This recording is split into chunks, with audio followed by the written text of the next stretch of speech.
বাবার সামনে বিরাট গাড্ডা আছে, সাবধানে। গাড়ির ক্ষতি ভাবলে হবে না এখানে। গাড়িটাকে ভালোবাসবো না তাই বলে? এই দেখুন রাস্তায় কিরম ভাবে গাড়ি চলে।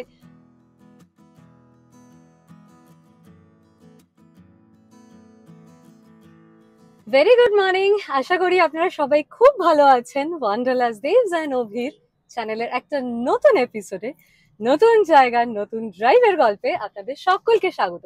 যদি আপনারা চ্যানেলে প্রথমবার আসেন তাহলে please do subscribe and keep supporting us. By the way, আজকে 1 আগস্ট শুক্রবার, আর আমরা কিন্তু আবার বেরিয়ে পড়েছি। আপনারা তো বুঝেই গেছেন গাড়ি থেকে ভিডিও শুরু হয়েছে মানেই এটা একটা ড্রাইভের ভিডিও, কিন্তু এটাকে আমরা লং ড্রাইভ বলতে পারি না।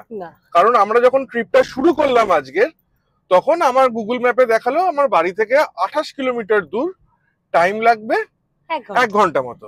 মানে ঠিক সকাল 10টায় বেরিয়েছি, কাঁটায় কাঁটায় সকাল 10টাতে আমরা বেরিয়েছি। এইটুকু ডিস্টেন্স আজকে যাব, 1 ঘন্টায় পৌঁছে যাব। বাকি চলুন যাত্রা শুরু করি। রাস্তার কিরকম অবস্থা আজকে, কিন্তু একদম একটা নতুন রুট। মানে আমাদের সঙ্গে রাস্তায় বেরিয়ে পড়েন যারা জানেন, সাধারণত আমরা ওই বিদ্যাসাগর সেতু চেনা রাস্তা ধরে তারপর হয় দিল্লি রোড নয় মুম্বাই রোড, এই রাস্তা দিয়ে সাধারণত যাই। আজকের রুটটা কিন্তু কমপ্লিটলি ডিফারেন্ট। বলছে অভিক সব আস্তে আস্তে, চলুন আপনাদের রাস্তাটা দেখাই।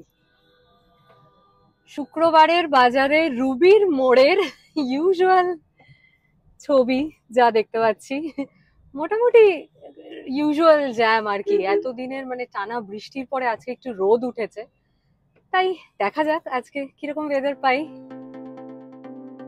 রুবির মোড়, যেটা এখন আমাদের রবি ঠাকুরের মোড়, সেখান থেকে আজকে আমরা সোজা নিচ্ছি। এই জায়গাটা এখন পুরো অফিস টাইমে, মানে একটা শুক্রবারের অফিস টাইমে যেরকম প্রেসার থাকে সেরকম।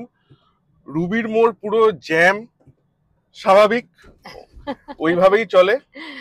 তো এখন আমরা আনন্দপুরের দিকে যাচ্ছি। হ্যাঁ, এবার যেটা আমি প্রথমে শুরু করেছিলাম যে এইটাকে আমরা লং ড্রাইভ ভিডিও বলবো না, কিন্তু এই ভিডিওটা করার কারণ হচ্ছে এই রাস্তাটায় আমার চিরকালীন একটা ভয় আছে যে এই রাস্তাটা বড্ড সরু, বাসন্তী হাইওয়ে ঠিক আমার কমফর্ট জোন নয়, কিন্তু তাও ডরকে আগে জিত হ্যাঁ, সেই মাউন্টেন ডিউ র্যাড, যদিও মাউন্টেন ডিউ এটা স্পন্সর করছে না, সেই জিতের জন্য যাচ্ছি আর কি।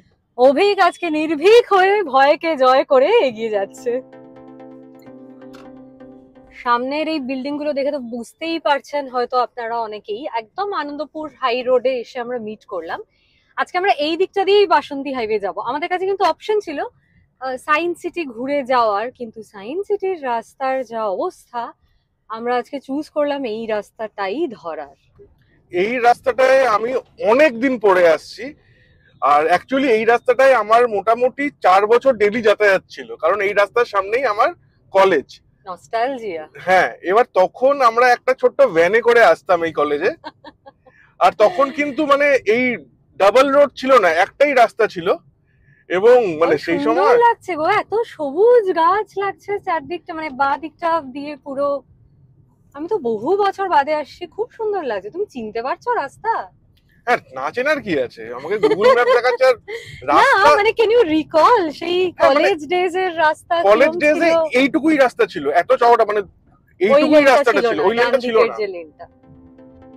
বলতে বলতেই অভিকের কলেজ ছাড়িয়ে আমরা এগিয়ে যাচ্ছি। দেখে নাও একবার ভালো করে তোমার college.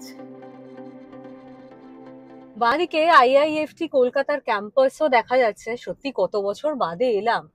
Indian Institute of Foreign Trades, তাদের বিরাট অফিস, সেই সবকে ছাড়িয়ে এগিয়ে যাওয়া।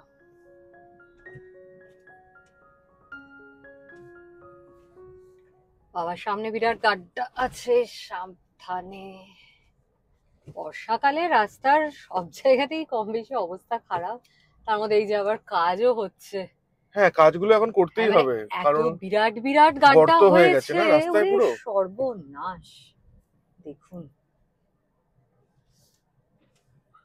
এই গাড্ডা না বোঝালে তো মুশকিল। রাস্তাটার আরো ক্ষতি হবে, তার সাথে গাড়ির ক্ষতি তো আছেই। গাড়ির ক্ষতি চিন্তা করলে গাড়ি নিয়ে বেরোনো মুশকিল। কলকাতার রাস্তার এখন এমন অবস্থা, বিশেষ করে এই বর্ষাকালটায় গাড়ির ক্ষতি ভাবলে হবে না এখানে। গাড়িটাকে ভালোবাসবো না তাই বলে? গাড়িটাকে তুমি ভালোবাসতেই পারো, মানে আপনারা যারা এই একটা পার্টিকুলার ডেট, আজকে তো 1 আগস্ট, 31 জুলাই, যারা কালকে সেক্টর 5 বা ওই দিক থেকে ফিরেছেন তারা জানেন কালকে রাস্তার কি অবস্থা ছিল। শুধু ওই সায়েন্স সিটি ক্রস করে ফ্লাইওভারে ওঠার মানে পিসিচন্দ্র গার্ডেন্সের সামনে রাস্তাটার জন্য পুরো রাস্তা ব্লক। আমি কালকে রাত্রি 9:30টায় অফিস থেকে বেরিয়েছি আর বাড়ি ঢুকেছি প্রায় 11টা। মানে সেই জন্যই বললাম যে মানে গাড়ির মায়া ছেড়ে এখন রাস্তায় গাড়ি চালাতে হচ্ছে। আচ্ছা, ক্যানাল সাইড রোডটা এইবারে এসে মিট করছে বাসন্তী হাইওয়েতে, মানে এই যে খালটা পেরোনোর পরেই সোজা থাপার মাঠ দেখতে পাচ্ছি অলরেডি। এখান থেকে ডান দিকে নেবো, মানে যদি সায়েন্স সিটি দিয়ে আসতাম তাহলে আমরা এই বাঁ দিকের রাস্তা দিয়ে আসতাম এবং সোজা এই দিকটা নিতাম। আপাতত আমরা ডান দিকে যাচ্ছি। আমরা পড়লাম এই বাসন্তী হাইওয়েতে। আকাশে বেশ কালো কালো মেঘ দেখা যাচ্ছে। হ্যাঁ, তো মেঘ তো থাকবেই, আর এই বছর মানে একটা ম্যাসিভ বৃষ্টি হচ্ছে। সেটাই। আচ্ছা, আজকে আমাদের রুটটা কি হতে যাচ্ছে? আজকে আমাদের রুটটা হচ্ছে এখানে যাওয়ার, আমরা যাচ্ছি অ্যাকচুয়ালি বনবিথি রিসর্ট। এটা হচ্ছে ঘটকপুকুরের কাছে। এইটার জন্য রুট মোটামুটি দুখানা আছে, একটা হচ্ছে সায়েন্স সিটি হয়ে বাসন্তী হাইওয়ে, কিন্তু আমরা ওটা নিইনি। আমাদের বাড়ির কাছে যেহেতু, আমরা রুবি হয়ে আনন্দপুর হয়ে স্ট্রেট বাসন্তী হাইওয়েতে উঠেছি। এবার এই রাস্তাতে আমরা সোজা ঘটকপুকুর, আর ঘটকপুকুর থেকে কিছুক্ষণের ডিস্টেন্স। এই যে বাসন্তী হাইওয়ে, এটা হলো স্টেট হাইওয়ে নাম্বার 3, যেটা কানেক্ট করছে বাবুঘাট থেকে ঘটকপুকুর। আর এই বর্ষায় চারিদিক এত সবুজ, সতেজ, এত স্নিগ্ধ লাগছে, অপূর্ব লাগছে দেখতে। আমাদের বাড়ি থেকে এই আজকের ডিস্টেন্সটা খুবই কম, মানে যেরকম বললাম 30 কিলোমিটারও নয় তার মধ্যে। নেহাত আমাদের বাড়িটা কাছাকাছি এইখান থেকে, তাই। তবে আপনারা যদি যাদবপুর বা আরো দূরে বেহালা ওইরকম জায়গা থেকে যদি আসেন তাহলে কিন্তু কিলোমিটার বেড়ে যাবে, 45-50 কিলোমিটার হয়ে গেলে। বা ধরুন যদি আপনারা হাওড়া সাইড থেকে আসেন কিংবা বারাসাত, মধ্যমগ্রাম, মানে এয়ারপোর্টের পরে ওদিকে নর্থ থেকে যদি আসেন তাহলে কিন্তু ডিস্টেন্স বাড়লে অটোমেটিক্যালি টাইমটা তো বেশি লাগবেই। আর আরেকটা কথা বলি, এই এই রুটেই কিন্তু যেতে গেলে হচ্ছে আপনার স্টোরি বাই আইটিসি, যেটা ওটা বাই আইটিসির একটা স্টেক আছে। তবে ওটা দেবাশ্রম প্রপার্টিজ বলে তাদের গ্রুপের একটা স্টোরি গ্রুপটাকে নিয়ে করেছে। তো ওটাও একটা বেশ ভালো, মানে এই রাস্তার উপরে মানে একদম কাছাকাছির মধ্যে যারা একটু উইকেন্ড ডেস্টিনেশন খুঁজছেন বা একটা ডেকেশনের প্ল্যান করতে চাইছেন তাদের জন্য কিন্তু মানে এই রুটে বেশ অনেক অপশনস রয়েছে। এছাড়াও এই রাস্তার উপরেই রয়েছে সুন্দরগ্রাম, আপনারা অনেকেই জানবেন নিশ্চয়ই, বহু বছর আগে এখানে এসেছিলাম ডেকেশনে। এছাড়াও এখন জঙ্গল টেন্ট বলেও আরেকটা জায়গা হয়েছে, স্টেকেশন হোক ডেকেশন হোক, যে কোনো উইকেন্ডে প্ল্যান করার মতন প্রচুর অপশনস। সামনেটাতে কি হয়েছে বোঝা যাচ্ছে না, একটা ট্রাক দেখছি এই রুটে এসে এরম ভাবে দাঁড়িয়ে কেন পড়েছে, এ কি করতে চাইছে গো? ও আচ্ছা, খারাপ হয়ে গেছে, সেই জন্য এই জায়গাটার এরম অবস্থা, পুরো জাম হয়ে গেছে। ইনফ্যাক্ট অ্যাক্সিডেন্টও হয়েছে যা মনে হচ্ছে। এ বাবা, না রাস্তায় চলতে এসব দেখা যায় না গো, নিজেরা গাড়ি নিয়ে চলছি ভয়ই লাগে। দেখ, ভয়ের সেরকম কিছু নেই, মানে ভয় পেলে তো সারাক্ষণ ঘরে বসে থাকতে হবে, তাতেও তোর ভয় কমবে না। ভয় পেয়ে লাভ নেই, কিন্তু হ্যাঁ, যেটা আমাদের করণীয় যতটা সম্ভব সাবধানে গাড়িটা চালানো, স্পিডটাকে মেনটেন করে। টাইম একটু দেরি হচ্ছে হোক, একটু ডিলে হচ্ছে হোক, সেই জিনিসগুলো মাথায় রেখে গাড়ি চালাতে হয়, এবং সেইটাই লোকে মাঝে মধ্যে ভুলে যায় বলেই এই অ্যাক্সিডেন্ট গুলো হয়। সবকিছুতেই তো আমাদের সবসময় যে আমাদেরই হাতে রয়েছে তা তো একদমই নয়।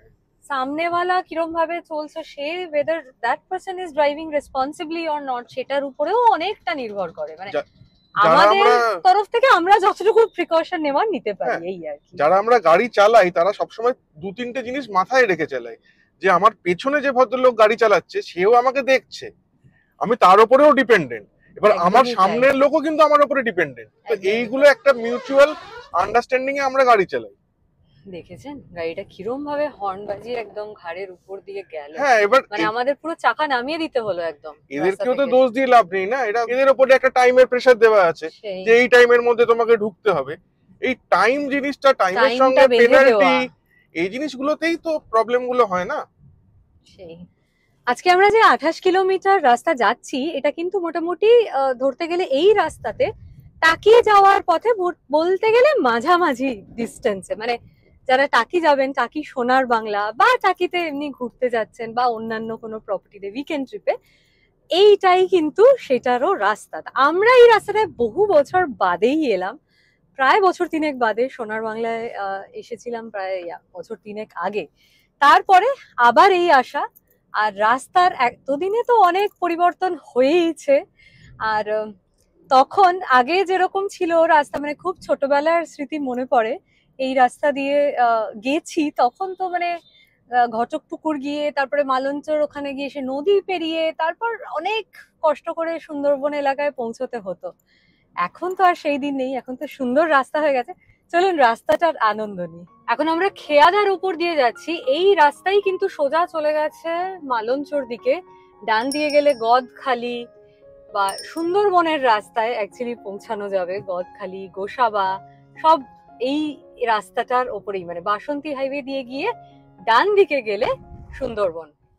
এই ডান দিকের রাস্তাটা কিন্তু চলে যাচ্ছে সোনারপুরের দিকে। তো যেরকম বলছিলাম, সুন্দরবন যাওয়ার তো ওই সোনারপুর বারুইপুর হয়ে রুটও আছে, আর এখান থেকেও সেটা ওয়েল কানেক্টেড।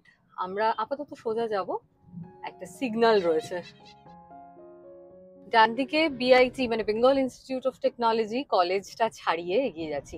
এই রাস্তায় বাম্পার্স আছে, স্পিড ব্রেকার্স, বাট স্মুথ কিন্তু, বলো? স্মুথ, একদম স্মুথ বেশ, মানে রাফ একটা নয়, না খুব একটা ভীষণ উঁচু বা খুব আনইভেন একটা রাইড হচ্ছে তা নয়, বেশ ভালোই। মানে বানতলা রাস্তা তাহলে এখন বেশ ভালোই হয়েছে বলতে হবে। হ্যাঁ, আমার স্মৃতি খুব একটা নেই এখানে, ওই 3 বছর আগের একটা আবঝা হ্যাঁ, স্মৃতি, কারণ তখন আমি ড্রাইভ করছিলাম না। ড্রাইভ করার স্মৃতি একরকম, ড্রাইভ না করে মানে বসে থাকার স্মৃতিটা অ্যাজ আ আলাদাই পুরো। প্যাসেঞ্জার যাওয়াটা অন্যরকম। আচ্ছা, এখন আমরা জল পথের ওপর দিয়ে যাচ্ছি। না মানে আমরা সড়ক পথেই যাচ্ছি, জায়গাটার নাম জলপথ। তাই বল, আমি তো ভয় পেয়ে গেছিলাম। আর বাঁদিকে কিন্তু এই ক্যানালটা একদম পাশ দিয়েই আমাদের চলছে। এটা দেখা হয়তো যাচ্ছে না, বাট লিস্ট প্রচুর সবুজ চোখে পড়ছে, এটাই ভাল লাগছে। এই দেখুন রাস্তায় কিরম ভাবে গাড়ি চলে। তবে এই রাস্তায় কিন্তু একটা জিনিস লক্ষ্য করছি, উল্টো দিক থেকে আসা গাড়ি কিন্তু প্রায় সময়ই, এই দেখুন, সে তার নিজের লেনে নেই। নট জাস্ট যে শুধু ওভারটেক করার টাইমটাতেই, ইন জেনারেলি তারা লাইনের ওপারে মানে থেকে ড্রাইভ করছে না, মানে এটা এইদিকে আমাদের লেনে চলে আসার একটা টেন্ডেন্সি, এটা একদম প্রথম থেকেই এই হাইওয়েটাতে খুব লক্ষ্য করছি। ডান দিকে এটা হচ্ছে ক্যালকাটা লেদার কমপ্লেক্স।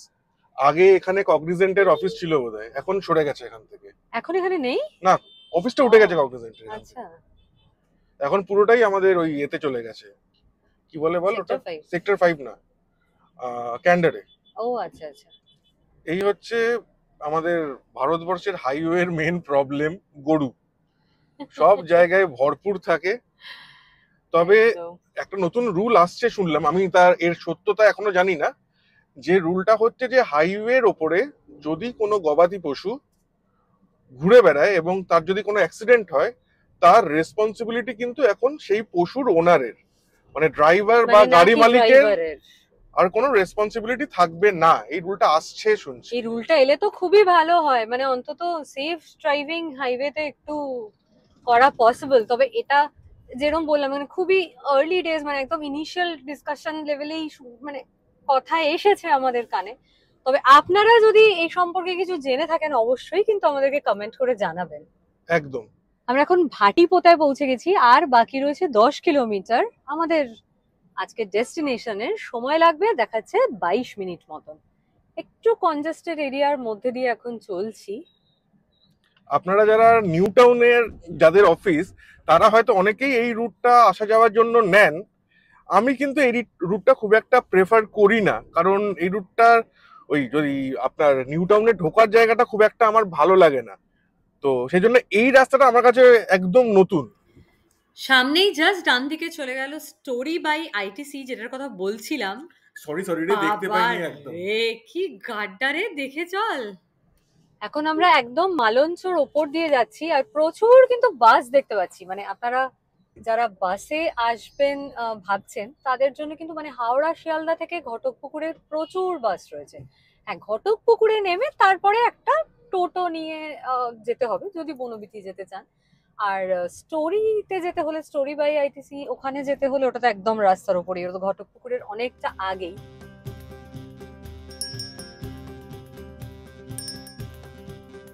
আর 4 কিলোমিটারের মধ্যেই আসছে ঘটকপুকুর, আর বাসন্তী আসছে আরো কিছু 67 কিলোমিটার পরে। আমরা যে বনবিথি রিসর্টে যাচ্ছি তার অলরেডি একটা বোর্ড দেখতে পেলাম, আর এখান থেকে 2.7 কিলোমিটার অনলি বাকি রয়েছে, আর 7-10 মিনিটের মধ্যেই ঢুকে যাওয়ার কথা। বাঁদিকে আমাদের ঘটকপুকুর বাস স্ট্যান্ড রয়েছে। আচ্ছা, এটাই কি ভাঙড় এলাকা হয়? তাই তো আমি জানি। মানে নিউ টাউন দিয়ে এলে যে ভাঙড়, এই রাস্তাটা, এই জায়গাটাই না, সেটা ভাঙড়। বাহ, এই জায়গাটায় চলে এসছি আমরা এখন, আর কিছুক্ষণেই পৌঁছে যাব। আচ্ছা, এখান থেকে বাঁদিকে ভাঙড়, সোজা গেলে মালঞ্চ। আমরা তো আজকে মালঞ্চ অব্দি যাচ্ছি না, তার আগেই আমরা একটা ডান দিক নিয়ে নেব। সামনে থেকেই এই মোড়টা থেকেই আমাদের ডান দিক নিতে হবে, বুঝলে? বুঝে গেছি। এই যে বাসটা এলো না এখান থেকে। আচ্ছা, তার মানে আপনারা যারা ভাঙড় হয়ে আসবেন, মানে ধরুন নিউ টাউন বা এয়ারপোর্ট সাইড থেকে, তারা আপনারা এই বাঁদিকের রাস্তাটা দিয়ে এসে এই চৌমাথা থেকে সোজা যাবেন যদি আপনাদের বনবিথি রিসর্টে যাওয়া থাকে। আপনাদের জন্য এটাই হলো রুট। আরে বাবা, একদম বাজার এলাকা পুরো, প্রচন্ড কনজেস্টেড এরিয়া, যেরকম দেখতেই পাচ্ছেন। বাস, প্রচুর দোকান পাট, লোকজন, সাইকেল, টোটো, অটো, কি নেই, ভ্যান, রিক্সা, সব কিছু একদম। ডান দিকে ঢোকার পরেও এরকম, মানে রাস্তাটা খুব একটা খারাপ নয়, শুরুতে একটু কনজেস্টেড ছিল। আর এই জায়গাটাই ইট দিয়ে বাঁধানো যে রাস্তা হয় সেরকম, তাই না? এটা তো ঠিক পিচ করা রাস্তা তো নয়। হ্যাঁ, ইট বাঁধাই করা যেরকম রাস্তা হয় সেরকম। বাট হ্যাঁ, মানে অসুবিধা নেই কোনো, চলতে, এই রিসর্টটাতে পৌঁছতে কোনো প্রবলেম নেই। একদম সামনে এসে গেছি এবার আমরা। এই যে বনবিথির বোর্ড দেখা যাচ্ছে, এখান থেকে ডান দিকে ঢুকতে হবে। বাহ, কোথায় চলে এলাম আমরা! সরু একটা রাস্তা, বাট চারিদিকে সবুজ। আচ্ছা, রিসর্টের গেট দেখতে পাচ্ছি এবার আমরা। তাহলে আজকের এই আমাদের বাড়ি থেকে, কলকাতা থেকে বনবিথি রিসর্ট ঘটকপুকুরের কাছে এই ড্রাইভের ভিডিওটা শেষ করছি এখানেই। তো লাইক, কমেন্ট এন্ড শেয়ার করতে থাকুন, আর সাবস্ক্রাইবটা করে দিন, আর একটা বেল আইকন আছে, সেটা নতুন হয়, সব সময় সবকিছুর লাইভ নোটিফিকেশন আপনার কাছে আসতে থাকবে। যখনই একটা নতুন ভিডিও আসবে আমাদের চ্যানেলে, আপনারা কিন্তু খবর পেয়ে যাবেন। তাহলে খুব ভালো থাকুন, সুস্থ থাকুন, আর ঘুরতে থাকুন। Tata tata.